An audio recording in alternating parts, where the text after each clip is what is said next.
welcome you to the first session of the morning.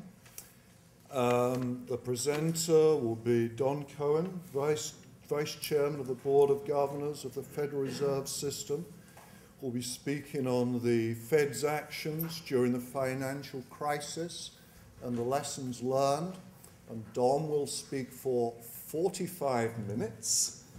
Then we'll have David Longworth, Bank of Canada and now Carleton, who act as discussant, and for 15 minutes, and then we'll open it up to questions from the floor.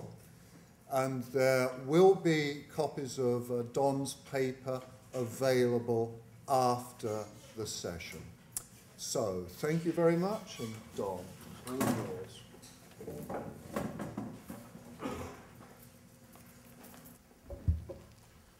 Thank you, and it's a great pleasure to be here and see a number of old friends, Chuck and others, in the audience. I think the President's remarks were apt. These cycles come and go, mostly come and come, I guess. And I think what we're trying to figure out today and at other conferences like this is what we did in response. Two things. How did we respond, and was that effective? And even more importantly, can we make the system more resilient to this sort of natural human psychology that gets carried away with bubbles from time to time? So my task is to talk about the Federal Reserve's response to the crisis. Certainly the financial and economic crisis that started in 2007 tested central banks as they hadn't been tested for many decades. We needed to take swift and decisive action to limit the damage to the economy from the spreading distress in financial markets. Because the financial distress was so deep and pervasive, because it took place in financial markets whose structure had evolved dramatically, our actions also needed to be innovative if they had any chance of being effective. Many central banks made substantial changes to traditional policy tools as the crisis unfolded. But the epicenter of the financial shock was in the U.S. mortgage markets, with severe effects on many of our financial institutions, and our financial markets have perhaps evolved more than many others. As a consequence, no central bank innovated more dramatically than the Federal Reserve. I'm not sure after last weekend that statement still goes, but we traditionally have provided backup liquidity to sound depository institutions. But in the crisis to support financial markets, we had to provide liquidity to non-bank financial institutions also. Just as we were forced to adapt and innovate in meeting our liquidity provision responsibilities, we needed also to adapt and innovate in the conduct of monetary policy. Very early in the crisis, it became evident that lowering short-term policy rates alone would not be sufficient to counter the adverse shock to the U.S. economy and financial system. We needed to go further, much further, in fact, to ease financial conditions and encourage spending. We took steps to reinforce public understanding of our inflation objective to prevent the development of deflationary expectations. We provided guidance on the possible future course of our policy interest rate, and we purchased large amounts of longer-term securities. In the process, created unprecedented volumes of bank reserves. Now, careful planning is underway to remove that stimulus at the appropriate time. My discussion today will focus on innovations in both our role as liquidity provider and our monetary policy tools, their motivation, effectiveness, and lessons for the future. Starting first with the liquidity tools. Before the crisis, the implementation of monetary policy was fairly straightforward, and our approach minimized its footprint on financial markets. Federal Reserve adjusted its liquidity it provided the banking system through daily operations with a relatively small set of broker-dealers against a narrow set of collateral, Treasury agency securities. These transactions had the effect of changing the aggregate quantity of reserve balances that banks held at the Federal Reserve. That liquidity was in turn distributed by the interbank funding markets through the banking system in the U.S. and abroad. In addition, the Federal Reserve stood ready to lend directly to commercial banks and other depository institutions at the discount window, where at their discretion, banks could borrow overnight at an above-market rate against a broad range of collateral when they had a need for very short-term funding. Ordinarily, however, little credit was extended through the discount window. Banks were able to obtain their funding and reserves in the open market and generally turned to the window only to cover very short-term liquidity shortfalls arising from operational glitches or transitory market-wide supply shortfalls. During the financial crisis, however, market participants became highly uncertain about the financial strength of their counterparties, the future value of assets, including collateral they might be lending against, and how their own needs for capital and liquidity might evolve. They fled to the safest and most liquid assets, and as a result, interbank markets stopped functioning as an effective means to distribute liquidity, increasing the importance of direct lending through the discount window. At the same time, however, banks became extremely reluctant to borrow from the Federal Reserve for fear that their borrowing would become known, cast doubt on their own financial condition. Importantly, the crisis also involved major disruptions of important funding markets for other institutions. Commercial paper markets no longer channeled funds to lenders or non-financial businesses. Investment banks encountered difficulties borrowing even on a short-term and secured basis as lenders began to have doubts about some of the underlying collateral. And banks overseas could not rely on foreign currency swap market to fund their dollar assets beyond the very shortest terms. Investors pulled out money market funds and most securitization markets shut down.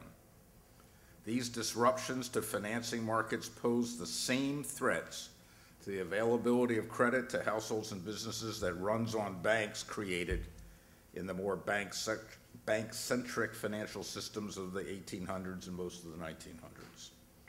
As a result, intermediaries unable to fund themselves were forced to sell assets, driving down the prices of those assets, exacerbating the crisis. They were unwilling to assume risks necessary to make markets in the debt and securitization instruments that were critical channels supporting household and business borrowing. And households and businesses unable to borrow or were unable to spend, deepening the recession. These liquidity pressures were evident in nearly every major country, and every central bank had to adapt its liquidity facilities to some degree in addressing these strains.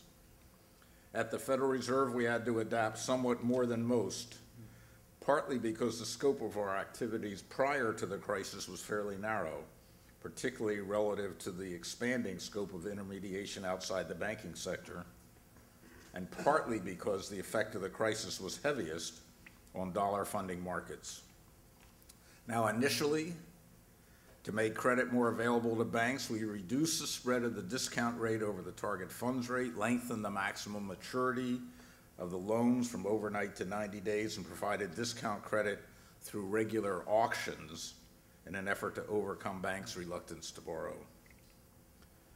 We also lent dollars to other central banks so they could provide dollar liquidity to the banks in their jurisdictions, easing pressures on U.S. money markets. As the crisis intensified, however, the Federal Reserve recognized that lending to banks alone would not be sufficient to address severe strains affecting many participants in the financing markets. Ultimately, the Federal Reserve responded to the crisis by creating a range of emergency liquidity facilities to meet the funding needs of key non-bank market participants, including primary dealers, money market mutual funds, other users of short-term funding markets, including purchasers of securitized loans. Now, why couldn't the Federal Reserve maintain its routine lending practices and rely on lending to commercial banks, which in turn would lend to non-bank firms? The reason is that financial markets have evolved substantially in recent decades, and in retrospect by more than we had recognized prior to the crisis.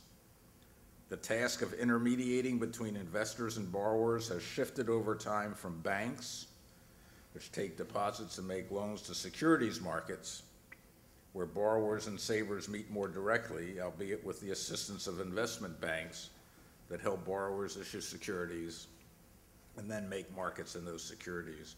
An important aspect of this shift has been the growth of securitization, in which loans that might in the past have remained on the books of the banks are instead converted into securities and sold to investors in global capital markets. Serious deficiencies with these securitizations, the associated derivative instruments, the structures that evolved to hold securitized debt were at the heart of the financial crisis. Among other things, the structures exposed the banking system to risks that neither participants in financial markets nor regulators fully appreciated. Banks became dependent on liquid markets to distribute the loans they had originated. Some parts of the securitized loans were sold to off-balance sheet entities in which long-term assets were funded by short-term borrowing with implicit or explicit liquidity guarantees provided by banks. Securitization markets essentially collapsed when banks became unwilling to increase their exposure to such risks during the crisis, and when liquidity guarantees were invoked, when other lenders in securitization markets became unwilling to supply credit themselves. Although the Federal Reserve's lending actions during the crisis were innovative and to some degree unprecedented, they were based on sound legal and economic foundations. Our lending to non-bank institutions was grounded in clear authority found in Section 13(3) of the Federal Reserve Act, permitting a 5-member majority of the Federal Reserve Board to authorize Federal Reserve Bank to lend to individuals, partnerships, and corporations in unusual and exigent circumstances. These actions also generally adhered to Walter Bagehot's dictum, time-honored central banking principle for countering a financial panic: lend early and freely to solvent institutions at a penalty rate against good collateral. Central banks are uniquely equipped to carry out this mission. They regularly lend to commercial banks against a wide variety of collateral, have the infrastructure to value and perfect their interest in the underlying collateral. During a panic, market functioning is typically severely impaired, with investors fleeing towards the safest and most liquid assets. The resulting lack of liquidity, even for sound banks with sound assets, can result in funding pressures for financial institutions and others. And by lending to solvent institutions against illiquid collateral, central banks effectively step in to assume the liquidity risk of such assets. That is, the risk that assets can only be sold in the near term at fire sale prices. And their ability to substitute for private sector intermediation in a panic is unlimited, since they create reserves. For the most part, the Federal Reserve priced these facilities to be attractive when markets were disrupted, but not economical to potential borrowers as market functioning improved. Importantly, lending against good collateral to solvent institution supplies liquidity, not capital, to the financial system. To be sure, limiting a panic mitigates the erosion of asset prices and hence capital, but central banks are not the appropriate authorities to supply capital directly. If government capital is necessary to promote financial stability, that's a fiscal function. The division of responsibilities presented challenges in the crisis. The securitization markets were impaired by both a lack of liquid funding and by concerns about the value of the underlying loans and the integrity of the securitization process. And to restart those markets, the Federal Reserve worked with the Treasury in establishing the Term Asset-Backed Securities Loan Facility, the TALF. Federal Reserve supplied the liquid funding, the Treasury assumed the credit risk. The issue of the appropriate role of central bank and fiscal authority was present in other contexts as well. we were well aware that we were possibly assuming a risk of loss when we lent to stabilize the systemically important firms of Bear Stearns and American International Group, AIG. Unfortunately, at the time, alternative mechanisms were not available, and we lent with the explicit support of the Secretary of the Treasury, including a letter from him acknowledging the risks. An important task before us now is to assess the effectiveness of these actions. Not surprisingly, rigorous studies that evaluate the extent to which the emergency liquidity facilities contributed to improved financial conditions are just beginning to emerge. Nonetheless, market reactions to the announcement of the facilities, anecdotal evidence, and a number of the studies do tend to indicate that the facilities forestalled potentially much worse outcomes and encourage improvements. For example, some asset-backed security spreads, such as those for consumer ABS, commercial mortgage-backed securities, narrowed significantly following the creation of the TALF, and activity in ABS markets has picked up. While overall improvement in the economic outlook has no doubt contributed to the improvement in ABS markets, it does appear that the TALF helped to buoy the availability of credit to firms and households and support economic activity. Indeed, following the kickstart from this TALF, a number of these markets are now operating without any government backing. Another example is the reduction in pressures on U.S. dollar funding markets and the decline in premiums paid for U.S. dollars in foreign exchange markets. These developments followed the establishment of the term auction facility, which auctioned discount window credit to depository institutions, and also of liquidity swaps between the Federal Reserve and foreign central banks, which enabled those banks to lend dollars to commercial banks in their jurisdictions. I think our willingness to lend in support of the commercial paper and asset-backed commercial paper markets helped to stem the runs on money market funds and other non-bank providers of short-term credit. Of note, usage of these emergency facilities declined markedly as conditions in financial markets improved, indicating that they were indeed priced at a penalty to more normal market conditions. And they were successfully closed, suggesting that market participants had not become overly reliant on these programs and were able to regain access to the funding markets. Except for the TALF and the special Bear Stearns and AIG loans, all were repaid without any losses to the Federal Reserve. The funding markets evidently remain somewhat vulnerable, however. Just this week, with the reemergence of strains in U.S. dollar short-term funding markets in Europe, the Federal Reserve reestablished temporary U.S. dollar liquidity swap facilities with the Bank of Canada, Bank of England, ECB, Bank of Japan, and Swiss National Bank. What lessons can be drawn from the Federal Reserve's experience in the financial crisis and designing the toolbox for systemic liquidity disruptions? I think first, the crisis has demonstrated that in a financial system so dependent on securities markets and not just banks for the distribution of credit, our ability to preserve financial stability may be enhanced by making sure that the Federal Reserve has authority to lend against good collateral to other classes of sound, regulated financial institutions that are central to our financial markets, not on a routine basis, but when the absence of such lending would threaten market functioning and economic stability. Thus, it would seem that authority similar to that provided by Section 13.3 will continue to be necessary. Second, we recognize that holding open this possibility is not without cost. With credit potentially available from the Federal Reserve, institutions would have insufficient incentives to manage their liquidity to protect against unusual market events. Hence, emergency credit should generally be available only to groups of institutions that are tightly regulated and closely supervised to limit the moral hazard of permitting access to the discount window, even when such access is not routinely granted. If the Federal Reserve did not directly supervise the institutions that would be potentially receiving emergency discount window credit, it would need an ongoing and collaborative relationship with the supervisor. Supervisor should ensure that any institution with potential access maintain conservative liquidity policies, could also provide critical insights in the financial condition of the borrower and the quality of the collateral it was pledging.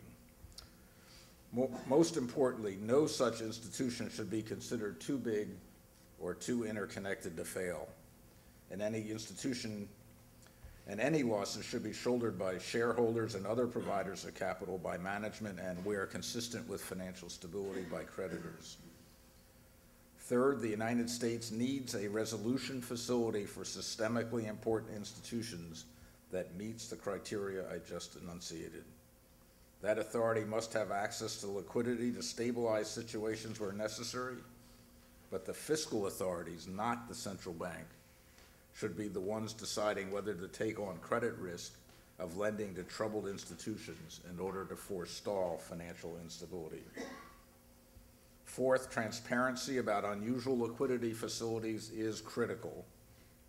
The public appropriately expects that when a central bank takes innovative actions, especially actions that might appear to involve more credit risk than is normal, it will receive enough information to judge whether the central bank has carried out the policy safely and fairly.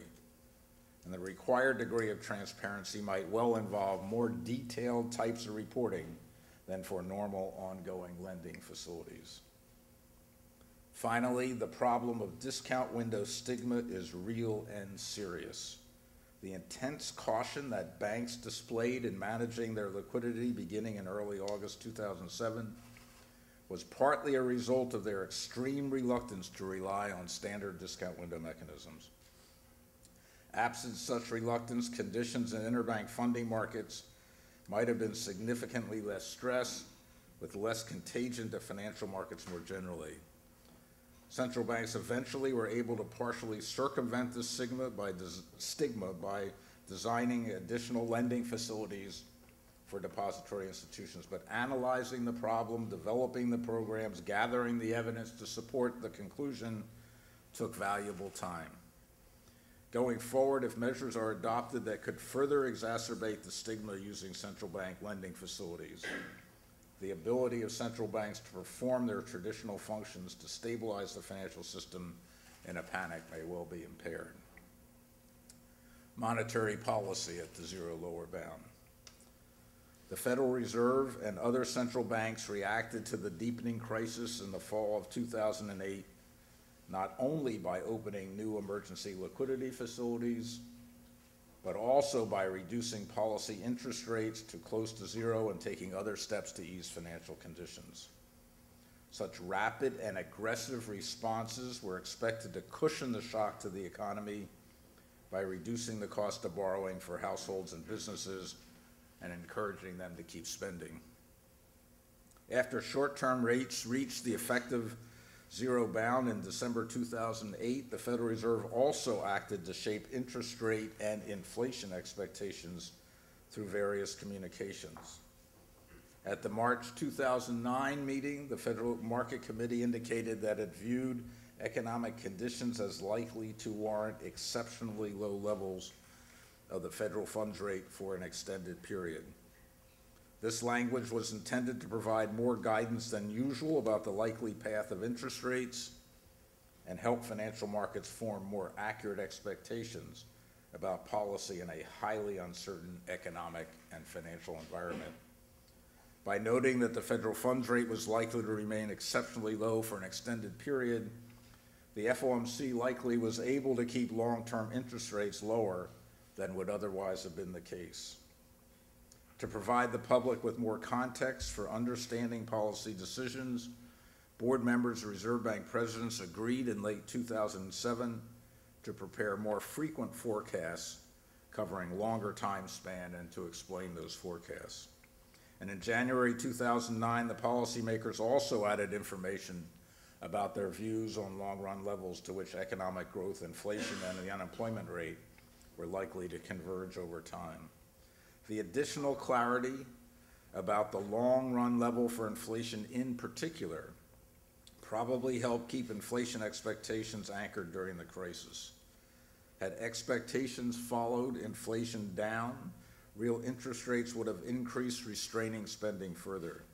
Had expectations risen because of concerns about the Federal Reserve's ability to unwind the unusual actions it was taking, we might have needed to limit those actions and the resulting boost to spending. Given the severity of the downturn, however, it soon became clear that lowering short-term policy rates, attempting to shape expectations, would not themselves be sufficient to counter the macro effects of the financial shock. Indeed, once the Federal Reserve reduced the federal funds rate to zero, no further conventional policy easing was possible. We needed to use alternative methods to ease financial conditions and encourage spending.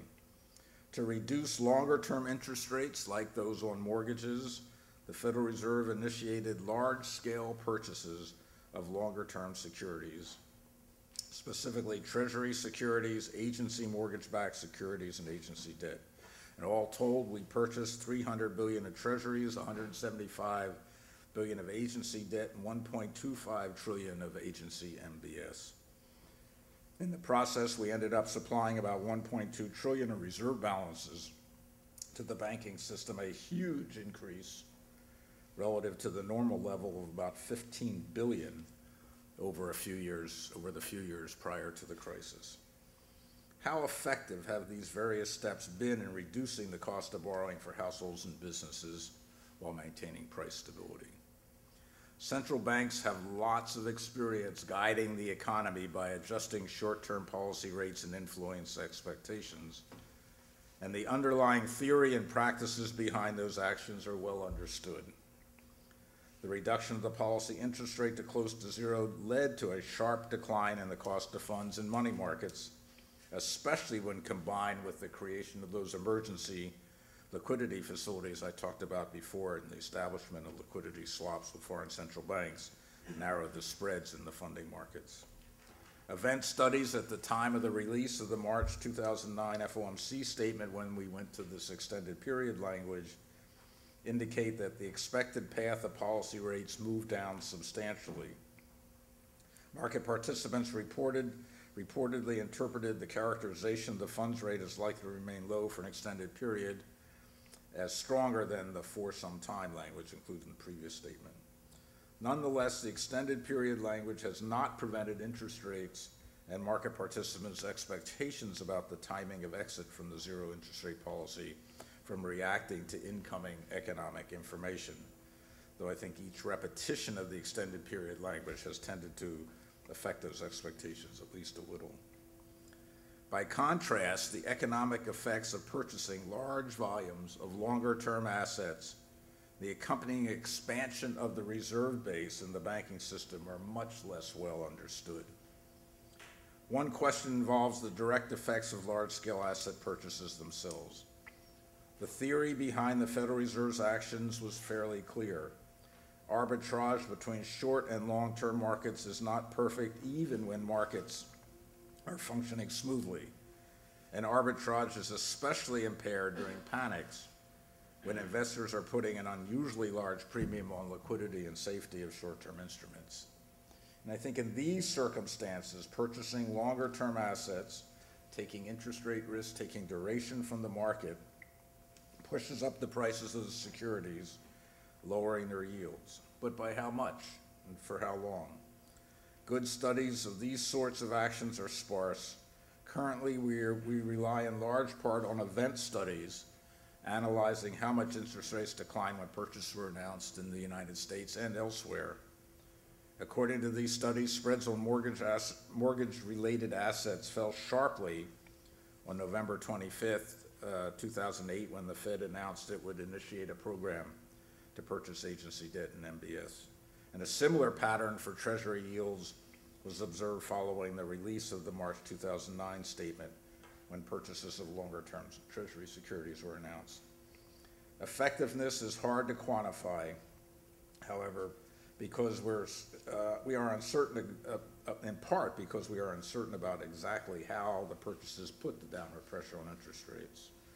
My presumption has been that the effect comes mainly from the total amount that we purchase relative to the total stock of debt outstanding. However, others have argued that market effect derives importantly from the flow of our purchases relative to the amount of new issuance in the market. I think some evidence for the primacy of the stock channel has accumulated recently when we stopped buying the MBS securities, and that didn't really have a significant effect on the mortgage markets. A second issue involves the effects of the large volumes of reserves created as we purchased the assets. The Federal Reserve has funded its securities purchases by crediting the accounts that banks hold with us.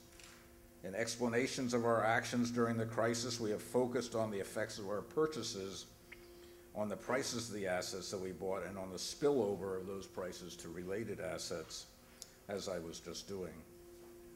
The huge quantity of bank reserves that were created has been largely seen as a byproduct of the purchases that would be unlikely to have a significant independent effect on financial markets and the economy. This view, however, is not consistent with simple models in many textbooks or the monetarist tradition in monetary policy, which emphasizes a line of causation from reserves, the money supply to economic activity and inflation. According to these theories, extra reserves should induce banks to diversify into additional lending and purchases of securities, reducing the cost of borrowing for households and businesses, should spark an increase in the money supply and in spending. To date, this channel does not seem to have been effective, at least in the United States. Interest rates on bank loans relative to the usual benchmark remain quite elevated. The quantity of bank loans is still falling. Money supply growth has been quite subdued.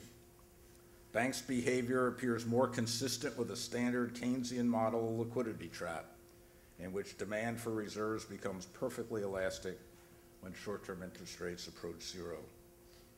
But the portfolio behavior of banks might shift as the economy and confidence recover, and we'll need to watch and study this channel carefully. Another uncertainty deserving of additional examination involves the effect of these purchases of longer-term assets on inflation expectations. The more we buy, the more reserves we will ultimately need to absorb, and the more assets we will ultimately need to dispose of before the conduct of monetary policy, the behavior of the interbank markets, the Federal Reserve's balance sheet can return completely to normal. As a consequence, these types of purchases can increase inflation expectations among some observers who may see a risk that we will not reduce reserves and raise interest rates in a timely fashion. So far, longer-term inflation expectations have generally been quite well anchored over the past few years of unusual Federal Reserve actions. However, many unsettled issues remain regarding the linkage to central bank actions and inflation expectations. Concerns about the effect or size of our balance sheet are often heard in financial markets. What are the lessons? It's certainly too soon to fully assess all the lessons learned concerning the conduct of monetary policy during the crisis, but a few observations seem worth noting even at this early stage. First, commitments to maintain interest rates at a given level must be properly conditioned on the evolution of the economy. If they are to achieve their objectives, central banks cannot make unconditional interest rate commitments based only on a time dimension. The Bank of Canada has recently illustrated that need by revising its time commitment based on changing circumstances. To further clarify that the extended period language is conditional on the evolution of the economy, the FOMC emphasized in November of 2009 that its expectation that the funds rate is likely to remain at an exceptionally low level for an extended period depended on the outlook for resource utilization, inflation expectations following anticipated trajectories. Second, as I previously pointed out, firmly anchored inflation expectations are essential to successful monetary policy at any time. And that's why central banks have not followed the standard academic recommendations to set a higher inflation target either temporarily or has been recently suggested over the longer run to reduce the likelihood of hitting the zero lower bound. Though I agree that hitting the zero bound presents challenges to monetary policy, I do not believe central banks should raise inflation targets.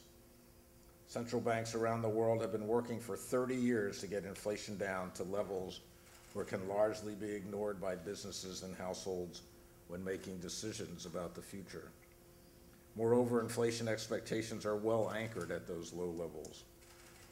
Increasing our inflation targets could result in more variable inflation, worse economic outcomes over time. Inflation expectations would necessarily have to become unanchored as inflation moved up.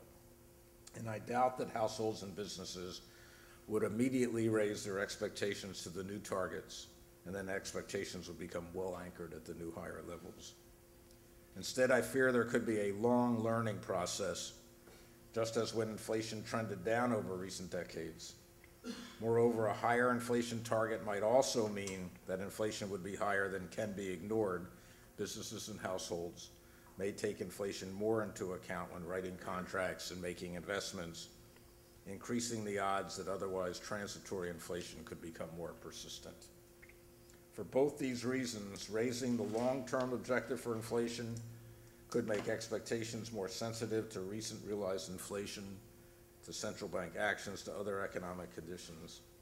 And that greater sensitivity would reduce the ability of central banks to buffer the economy from bad shocks. It could also lead to more volatile inflation over the longer run and higher inflation risk premiums and nominal interest rates. It is notable that while the theoretical economic arguments for raising inflation targets are well understood, no major central bank has raised its target in response to the recent financial crisis. Third, it appears that large-scale asset purchases at the zero bound do help to ease financial conditions. Our best judgment is that longer-term yields were reduced as a result of our asset purchases. Lower rates on mortgages helped households that could refinance and supported demand to help stabilize the housing market. Moreover, low rates on corporate bonds contributed to a wave of longer-term business financing that has strengthened the financial conditions of firms that could access securities markets and contributed to the turnaround in business investment. Fourth, central banks also need to be mindful of the potential effects on inflation expectations of the expansion of their balance sheet. Most policymakers do not tend to put much stock in the very simple theories relating excess reserves to money and inflation that I mentioned just a second ago, but we are aware that the size of our balance sheet is a potential source of policy stimulus. We need to be alert to the risk that households, businesses, and investors could begin to expect higher inflation, partly based on an expanded balance sheet. As always, the Federal Reserve and other central banks monitor inflation developments, inflation expectations very closely, and any signs of a significant deterioration in the inflation outlook would be a matter of concern to the FOMC. Fifth, central banks need to have the tools to reverse unusual actions, to drain reserves and raise interest rates when the time comes. And confidence in those tools should help allay any fears by the public that unusual actions will necessarily lead to inflation. And having or developing those tools is essential to allow aggressive action to ease financial conditions as the economy heads into the recession. In the case of the Federal Reserve, our ability to pay interest on excess reserves, which we received only in September of 2008, is a very important tool that made us more comfortable taking extraordinary steps when they were needed. It allows us to put upward pressure on short-term interest rates even when there are very elevated levels of reserves. In addition, we are developing new tools, including reverse repurchase agreement, term deposit facilities, that will enable us to drain significant quantities of reserves when necessary. Finally, let me close with some comments on a lesson learned that some observers have emphasized, that long periods of low interest rates inevitably lead to financial imbalances, that the Federal Reserve should adjust its policy setting to avoid the buildup of such imbalances. As I've indicated at other times, I don't think we know enough at this point to answer with any confidence the question of whether monetary policy should include financial stability, along with price stability and high employment in its objectives. Given the bluntness of monetary policy as a tool for addressing developments that could lead to financial instability, given the side effects of using policy for this purpose, including the likely increase in the variability of inflation and economic activity, given the need for timely policy action to realize greater benefits than costs in leaning against potential speculative excess, my preference at this time is to use prudential regulation and supervision to strengthen the financial system and lean against developing imbalances. I do not minimize the difficulties of executing effective macro-prudential supervision, nor do I rule out using interest rate policy in circumstances in which dangerous imbalances are building and prudential steps seem to be delayed or ineffective. But I do think regulation can be better targeted to the developing problem, and the balance of costs and benefits from using these types of instruments are far more likely to be favorable than from using monetary policy to achieve financial stability. The most severe financial crisis since the Great Depression has caused suffering around the world. It has also been a difficult learning experience for central bankers, at least for this one, I can tell you that.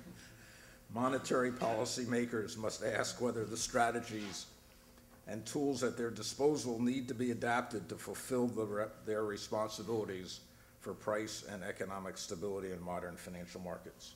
As with most interesting questions, the answers aren't at all clear, but we should use our experience to foster a constructive discussion of these critical questions, because addressing these issues will enable central banks to more effectively promote financial stability and reduce the odds on future crises.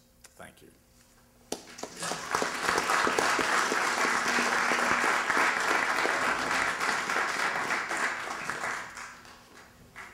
Thank you very much, Don. David Longworth, please.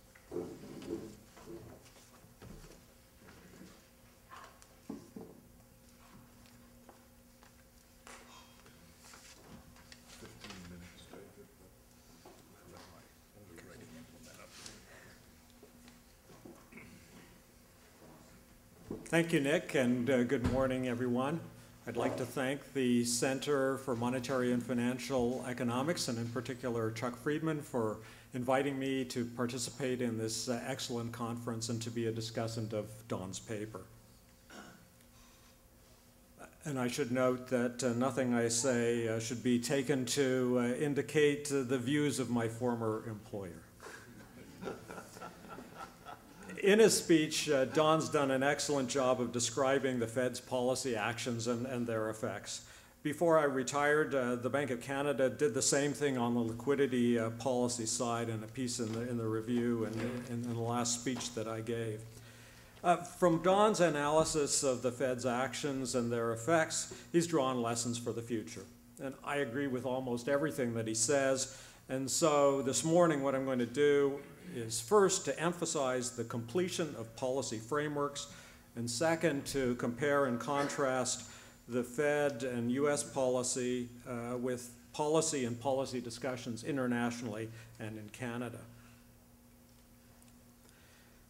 Now, it's important for reasons of thoroughness, for reasons of transparency and of accountability, for central banks to have frameworks for their policies and to complete them when they're incomplete.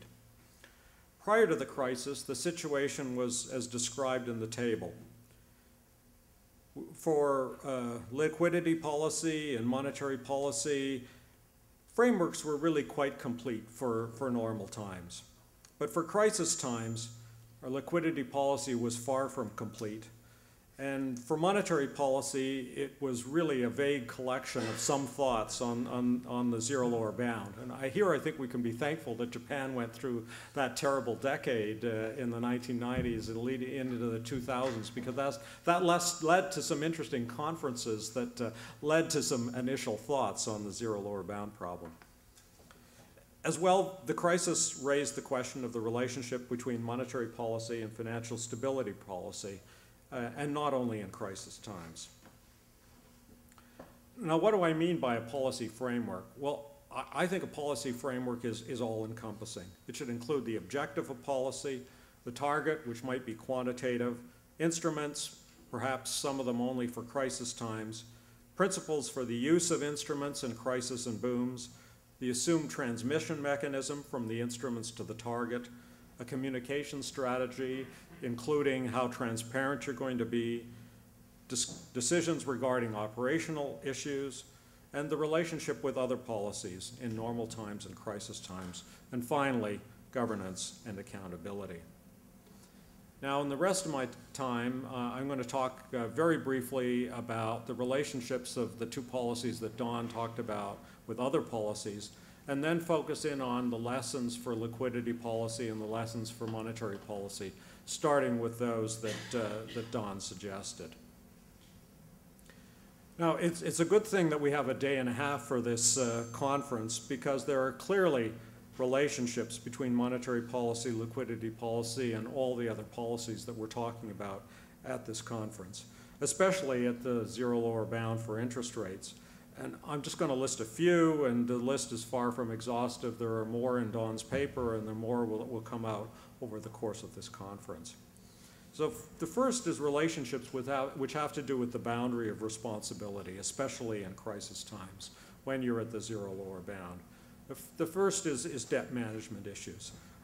Which maturities are bought by the central bank when it undertakes purchases of government debt? Because that choice is very much like the choice that the debt manager makes. Second is fiscal policy issues. Don enumerated a number of them, and some of those have to do with the allocation of credit, which private sector instruments are bought by a central bank with central bank money, or by switching government debt for private sector debt on its balance sheet. And then the second kind of relationships are relationships that have to do with complementary policies. I think here of two examples. One is what we've called in Canada policies for continuously open markets. And those include central bank liquidity policy, infrastructure for repos, standards for structured products, regulation of haircuts and margins. And second example is liquidity policy for central banks and liquidity requirements that are imposed on private banks by the regulators. And this gets into the whole question of the avoidance of moral hazard. I'd like to now go briefly through Don's 5 lessons for liquidity policy. In doing so, I'll make some comments on the US, which are shown in blue in the PowerPoint, on international principles, which are shown in green.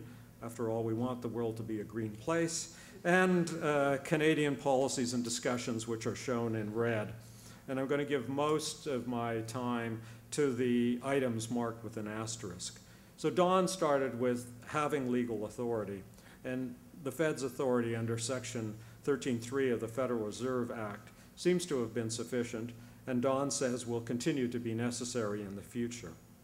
In Canada, we had important amendments to the Bank of Canada Act in the summer of 2008, which allowed the outright purchase or repo of a wider range of financial assets under a policy that needed to be established by notice. These amendments left in place the policy that allowed rapid action in a case of a crisis. Don's second point was limiting moral hazard. To limit moral hazard, Don suggests tight regulation, conservative liquidity policy, and not considering any institution as too big to fail. Now, under Don's chairmanship, the Committee on the Global Financial System at the BIS set up a study group in 2008 essentially to look at central bank operations and liquidity policy. And it made several recommendations, and an important one of those was that central banks introduce or support safeguards against the distortion of incentives in order to limit moral hazard.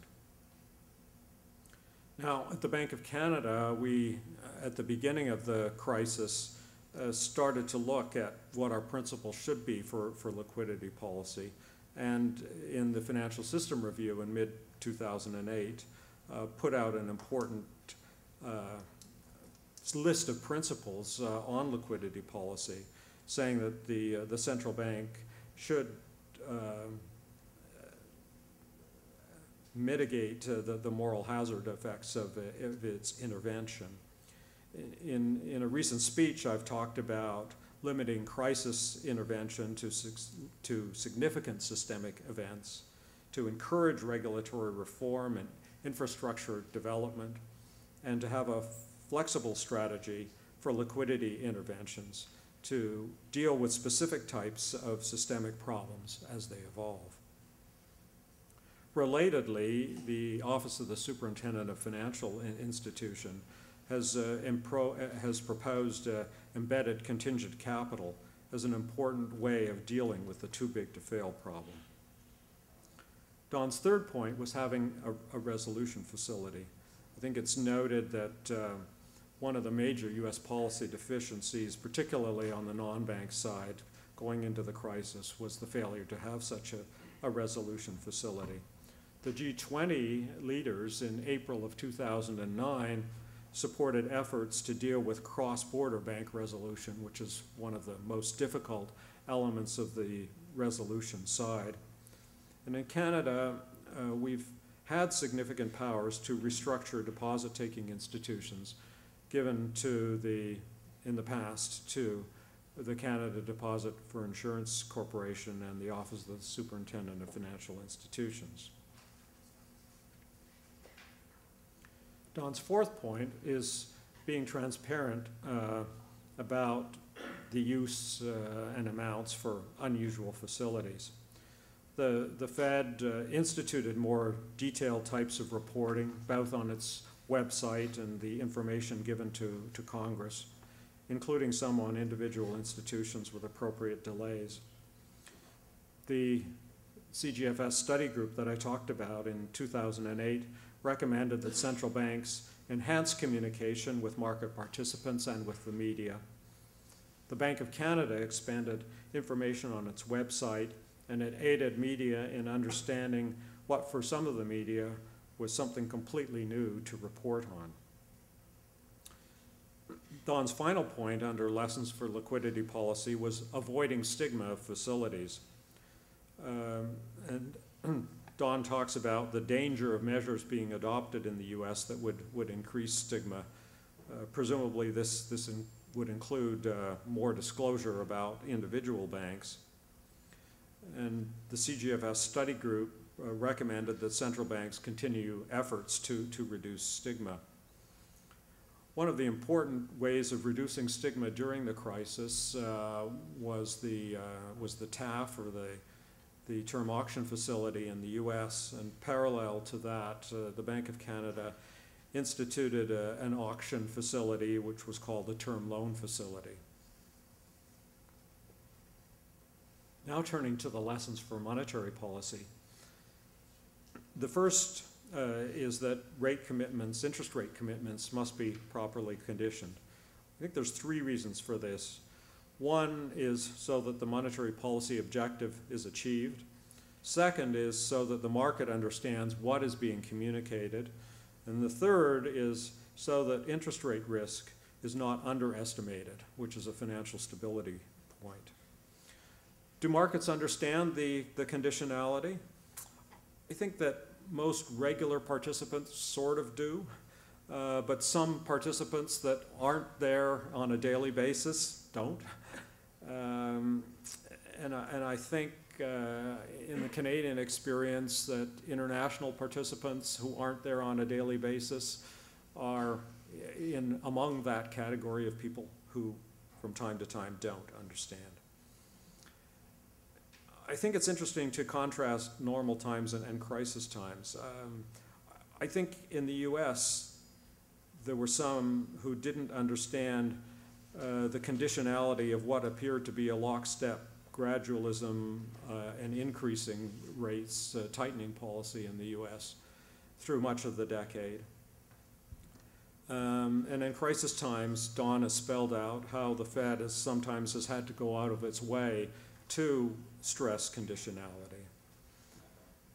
In crisis times, the Bank of Canada tied explicitly its conditional statement to its inflation projection, but in normal times has not had interest rate projections. The second lesson is that we need to have firmly anchored inflation expectations. And this is true at all times, but it's particularly important when policies are unconventional. Third point is that asset purchases at the zero lower bound help ease financial conditions. I think the recent experience in the United States and the United Kingdom has helped everyone to calibrate these effects. It'll make it easier if there ever is a next time around. Certainly in terms of our contingency planning at the Bank of Canada, the thing that I personally felt the least sure about was how we would deal with the effects of any asset purchases on interest rates and aggregate demand. The fourth lesson is the need to care for potential effects on inflation expectations. This relates to the second point, the need to firmly anchor inflation expectations. And it's against an increase in balance sheets and central bank money. As Don alluded to, some people out there have different models than most central bank policy makers do in the transmission mechanism to inflation. And so this requires both watching beliefs, where are expectations going, and also trying to educate the market as to why conventional views may be more appropriate here. Fifth point is must have tools to reverse unusual actions. Certainly the crisis has helped a lot of central banks clarify their thinking on how monetary policy operations work in both directions. And coming out of this will provide more clarification and hopefully confirmation of our views. Don's final point, although he didn't start it off this way, turned out to be a point to say we use prudential regulation to lean against developing financial imbalances. Most central banks would have monetary policy primarily assigned to price stability and prudential policies leaning against imbalances. But the efficacy of the new macro-prudential policies and instruments is not yet proven. So whether there should be a role of monetary policy and what the size and significance of that role should be in achieving financial stability is not yet clear. Much more work is needed, including on macro-prudential instruments, before these kinds of questions can be answered. Now, a related point to all this, which is my point, not Don's, is the need to examine house prices in inflation measures. Laidler and Banerjee, in a piece that they did for the C.D. Howe Institute, noted that house prices and implicit rents are excluded from the targeted measures in many countries, including the United Kingdom and also the Eurozone.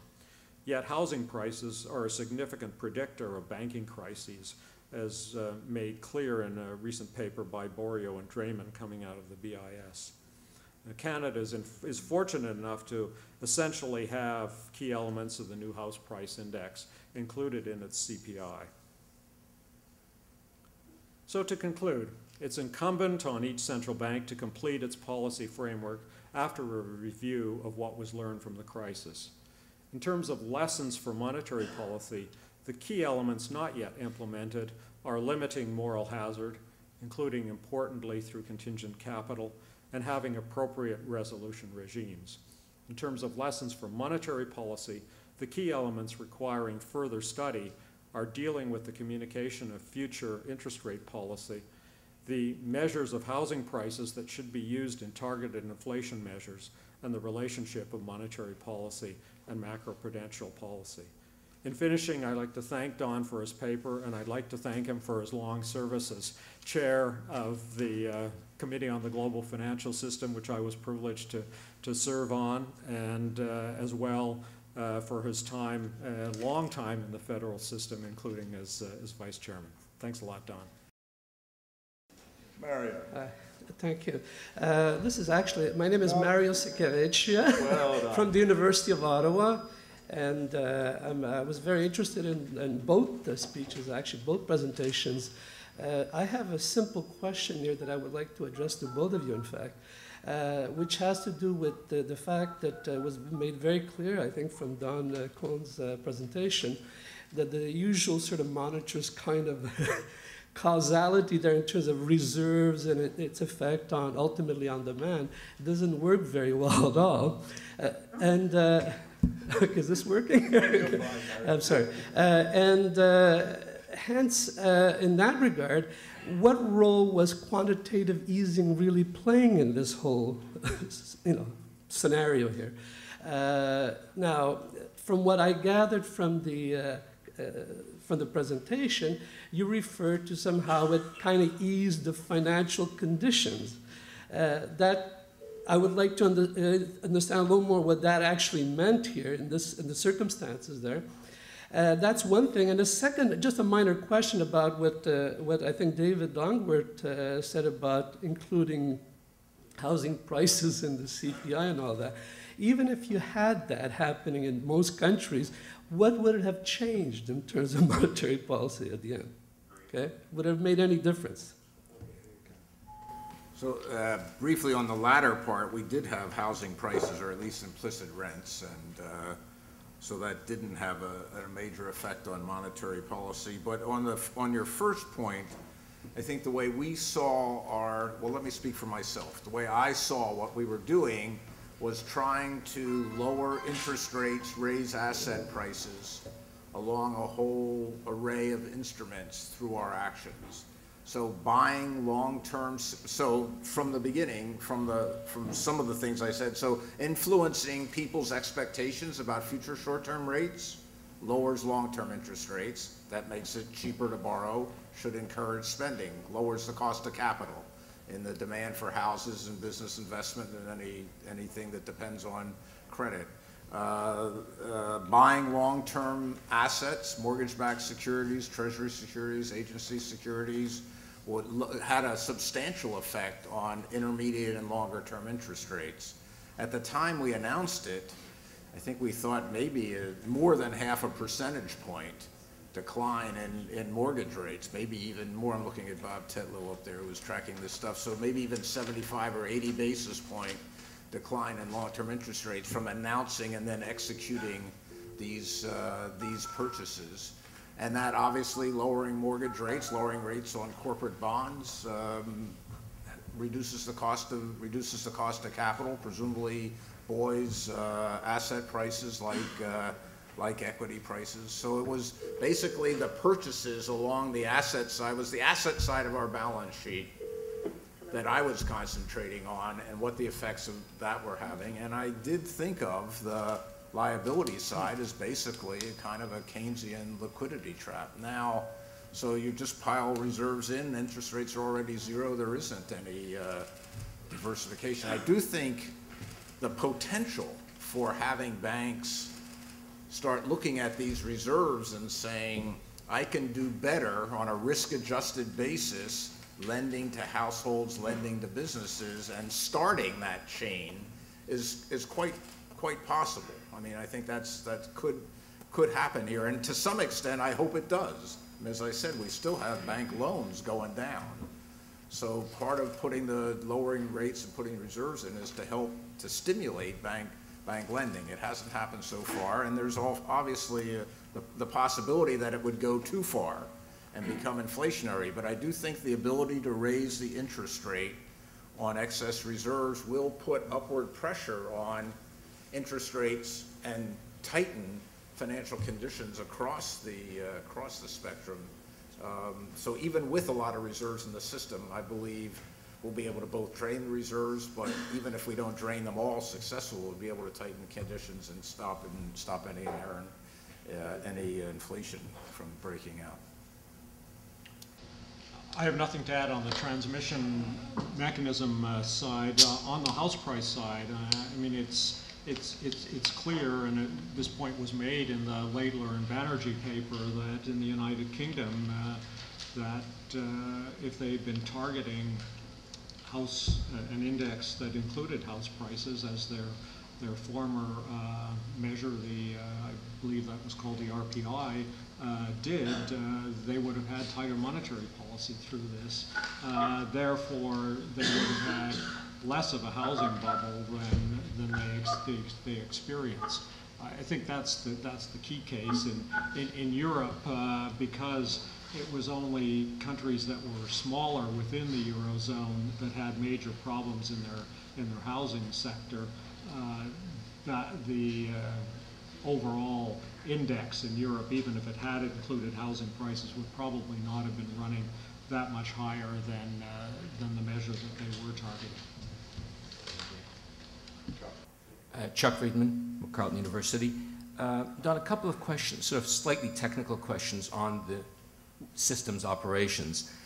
You mentioned the payment of interest, excess reserves as an important component in the exit strategy. You didn't mention it in the context of the expansion of reserves and the fact that banks were prepared to hold excess reserves in the context of this enormous expansion of reserves, which I've heard people worry about as being inflationary. Right. And of course, as long as banks are prepared to hold these excess reserves, which they will as long as those interest rates are close to market rates, right, then you won't necessarily get any kind of response of that sort. I guess I was interested in, first, if you hadn't been able to pay interest on excess reserves, would you have had a different outcome at the time of expansion? Secondly, coming to this question of the expansion of the balance sheet from a slightly different perspective, some people have distinguished between quantitative and qualitative expansion, which I find useful in my thinking. And quantitative expansion just to increase the balance sheet holding pretty much the asset side composition unchanged, whereas the qualitative easing turns out to be changing the composition of the asset side without increasing the total. You mentioned the event studies, and some of the ones that I have seen clearly show that the day of the announcement there is a sharp effect on interest rates. But they seem to imply, and this is very tentative, and I looked at this about 6 months ago, that over time that effect seems to disappear, it's too strong, but be much less prominent. And so, for example, if we compare the US and the UK, both of which made announcements which resulted in sharp declines in certain kinds of interest rates, you see the sharp decline first, and then it kind of goes back, and if you compare it, say, to German rates, they begin to converge at that point. So the question is, and I think you hinted at this, saying how long?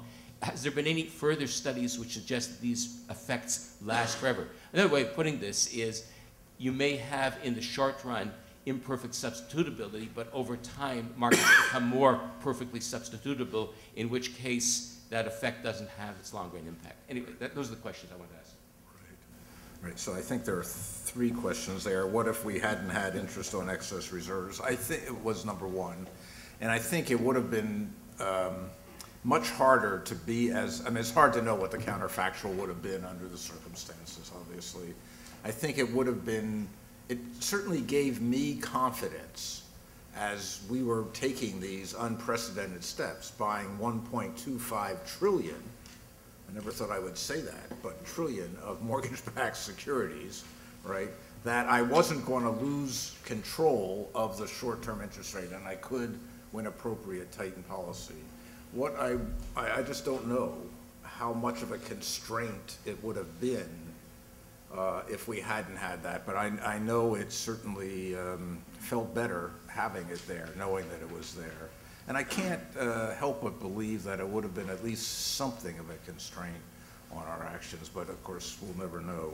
On the qualitative and quantitative side, I think both, you can divide the course of the crisis really into two sub-periods.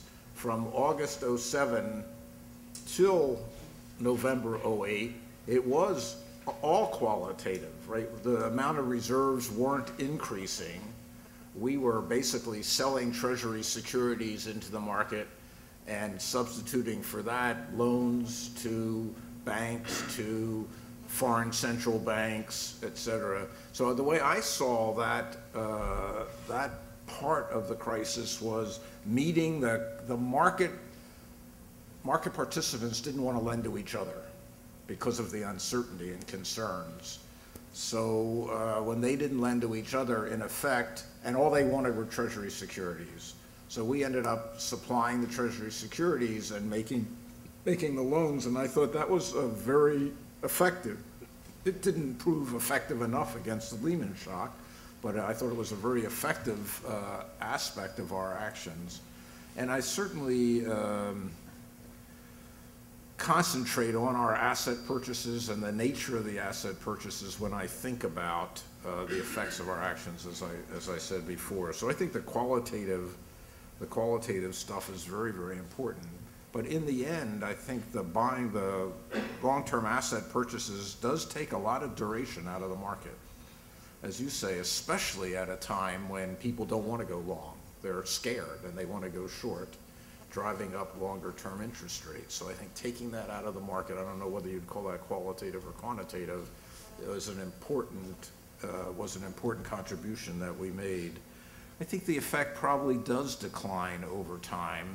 I don't think we have any good measures of how much, and it'll decline over time for a couple reasons. Number one, the market's extent, I agree with the premise of your question, to the extent the markets were disrupted, and we step in when when arbitrage isn't happening, then we can have a very major effect. But as markets return to become more liquid, then arbitrage in the private sector resumes, and the effects of our purchases will diminish over time.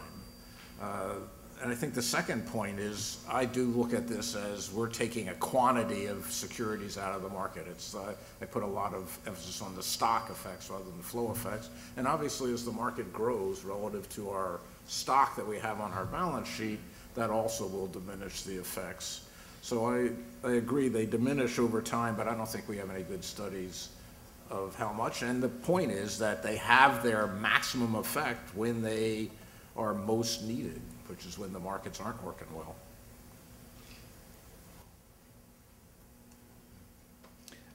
I'm Ian Lee from Carleton University.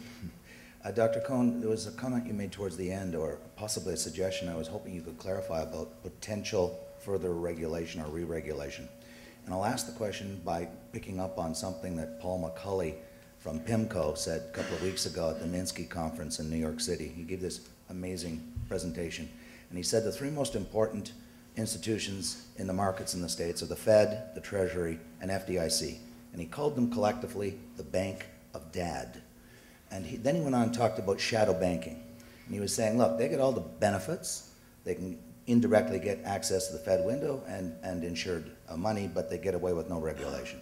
So he argued that, number one, the Fed should be the overarching regulatory body of financial institutions in the US.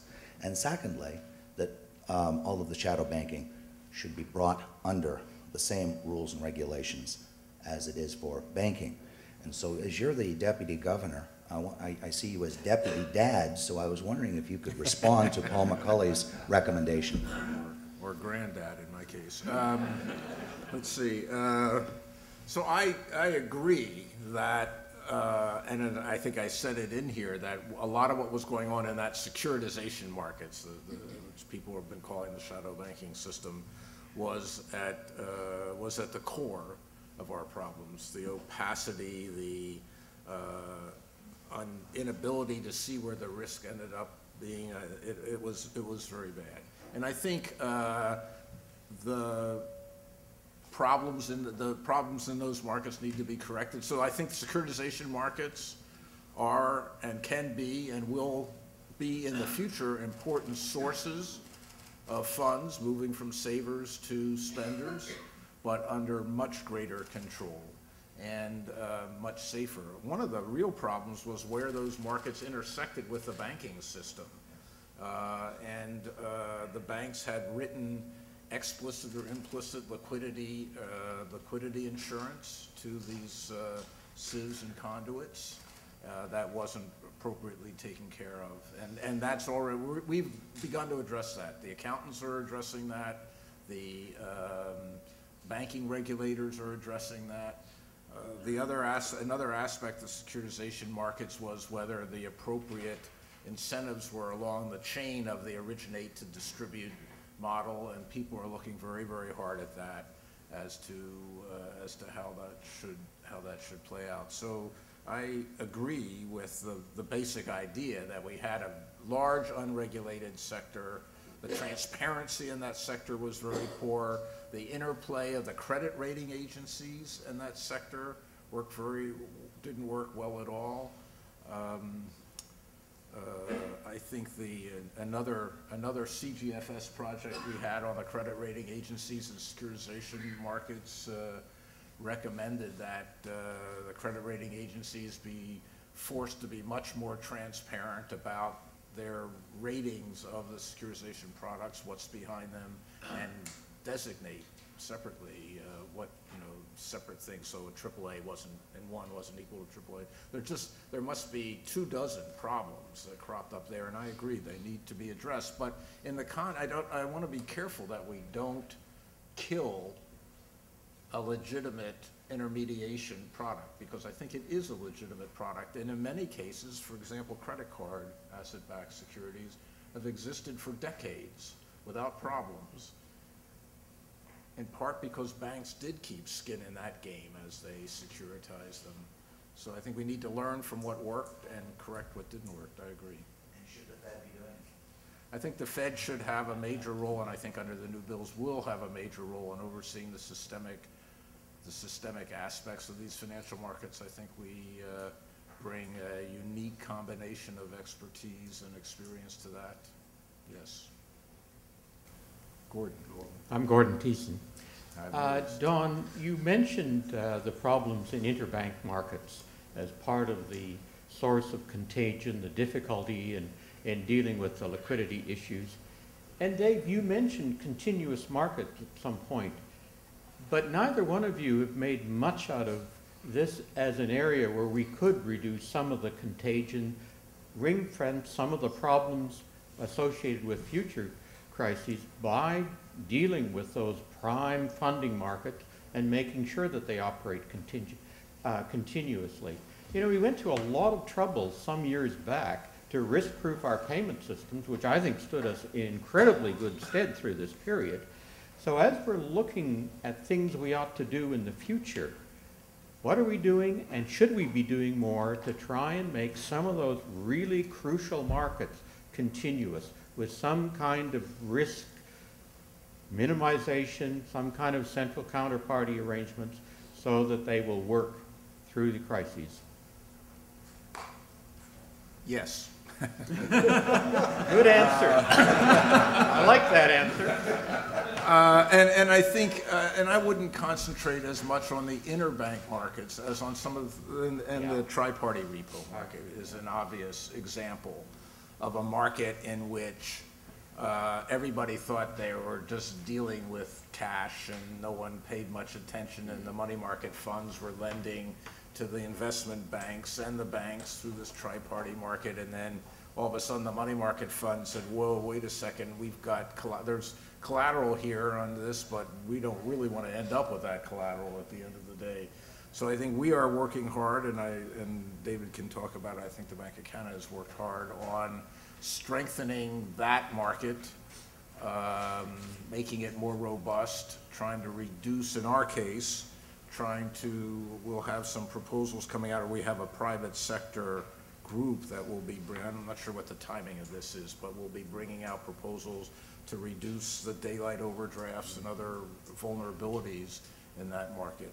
A lot of the discussions, Gordon, about putting more transactions through central clearing parties are exactly about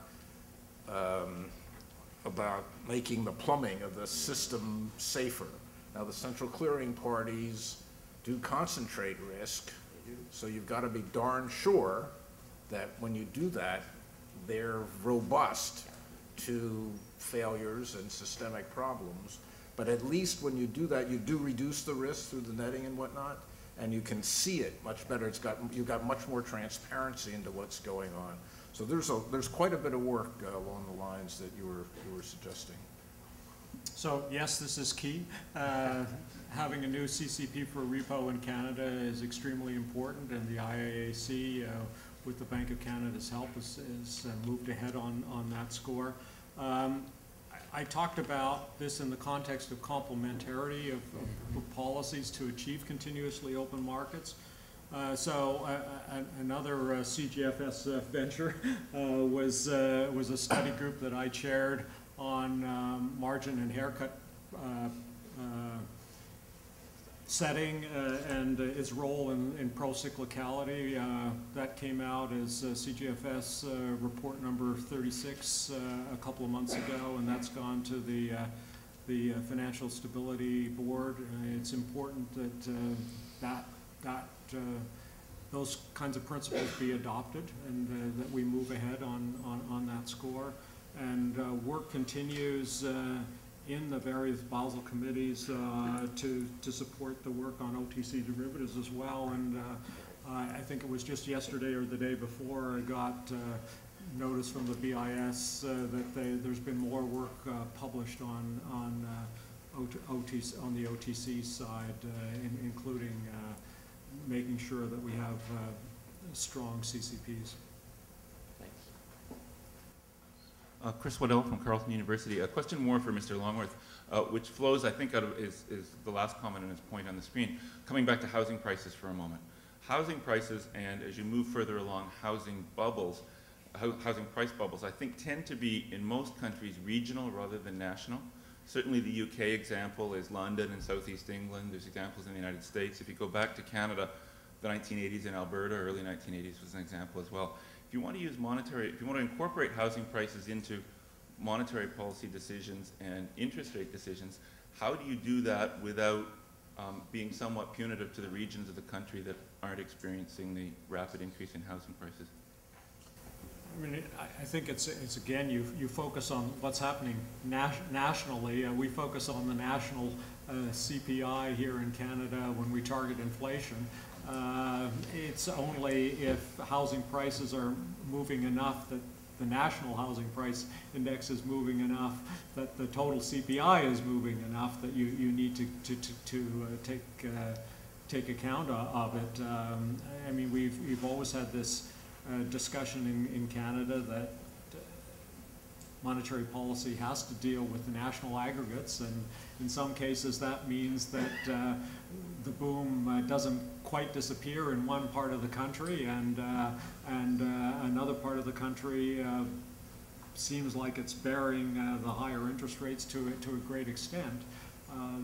There's no choice when you only have one instrument, but it's interesting after all the discussion about that on a regional basis that we had during the 1980s. After we got to inflation targeting and had a couple of years experience with that, the discussion of the regional element of monetary policy has fallen off considerably. Certainly in the last 15 years, I've heard a lot less about it than I did in the 1980s and the first couple of years in the 1990s. The point you raise is, I think, is a very important one, and I wouldn't, not just for regions of the country, but for housing versus other things. So when I express reservations about using monetary policy on asset prices, it's partly because I can see situations where housing prices might be rising and creating a dangerous situation in the financial system. But what about business capital investment? So I would be raising interest rates, or the monetary authority would raise interest rates to damp a housing bubble. At the same time, it would be damping business investment, consumer durables, exports by its effect on the foreign exchange value of the currency. So I think it's much better if we can do it. David raised had the question mark there, to target something to the house price situation itself and the lending against house prices rather than use monetary policy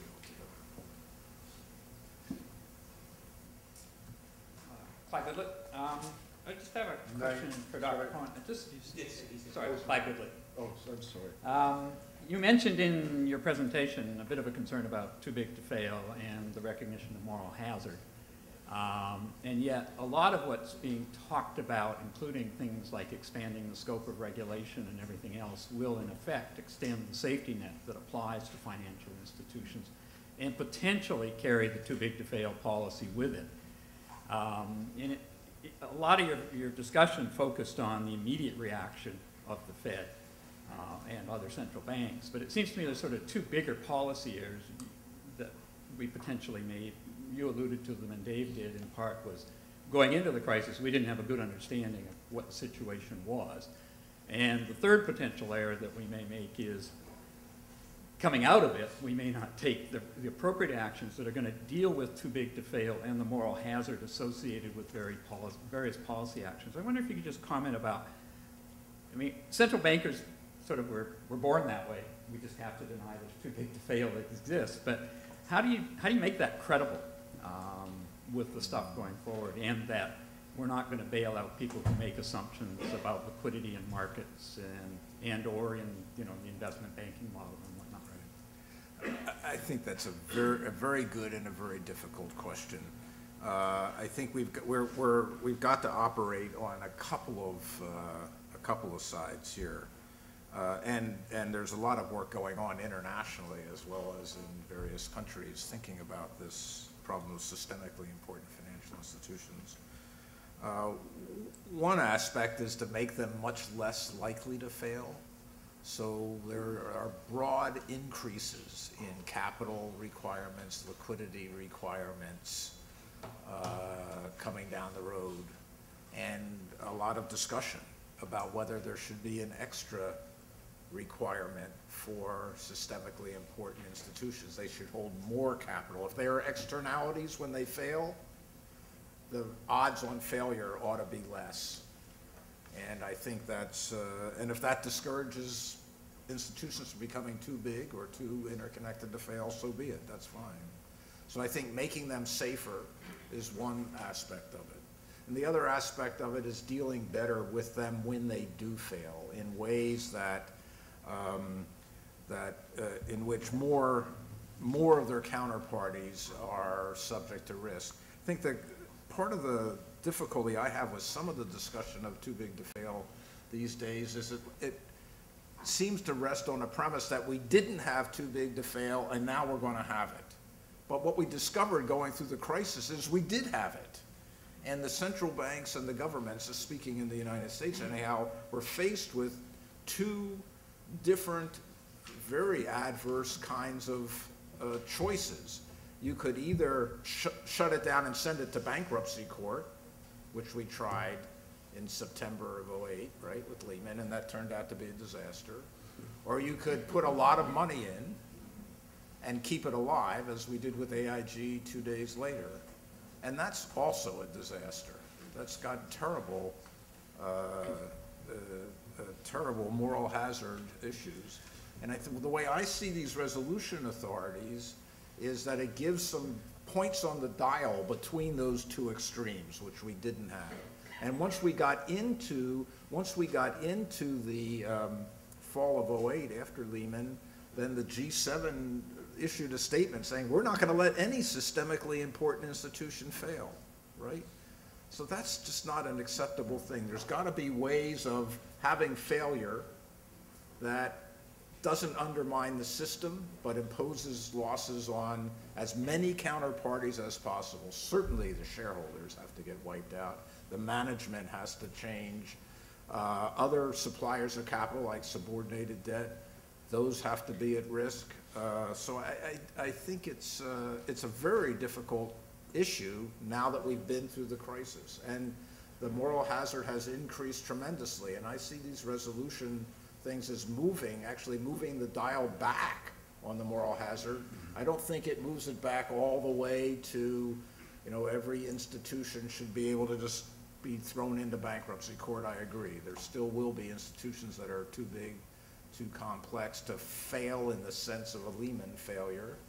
But I do think there'll be quite a bit less moral hazard when we're finished with the system than there is today.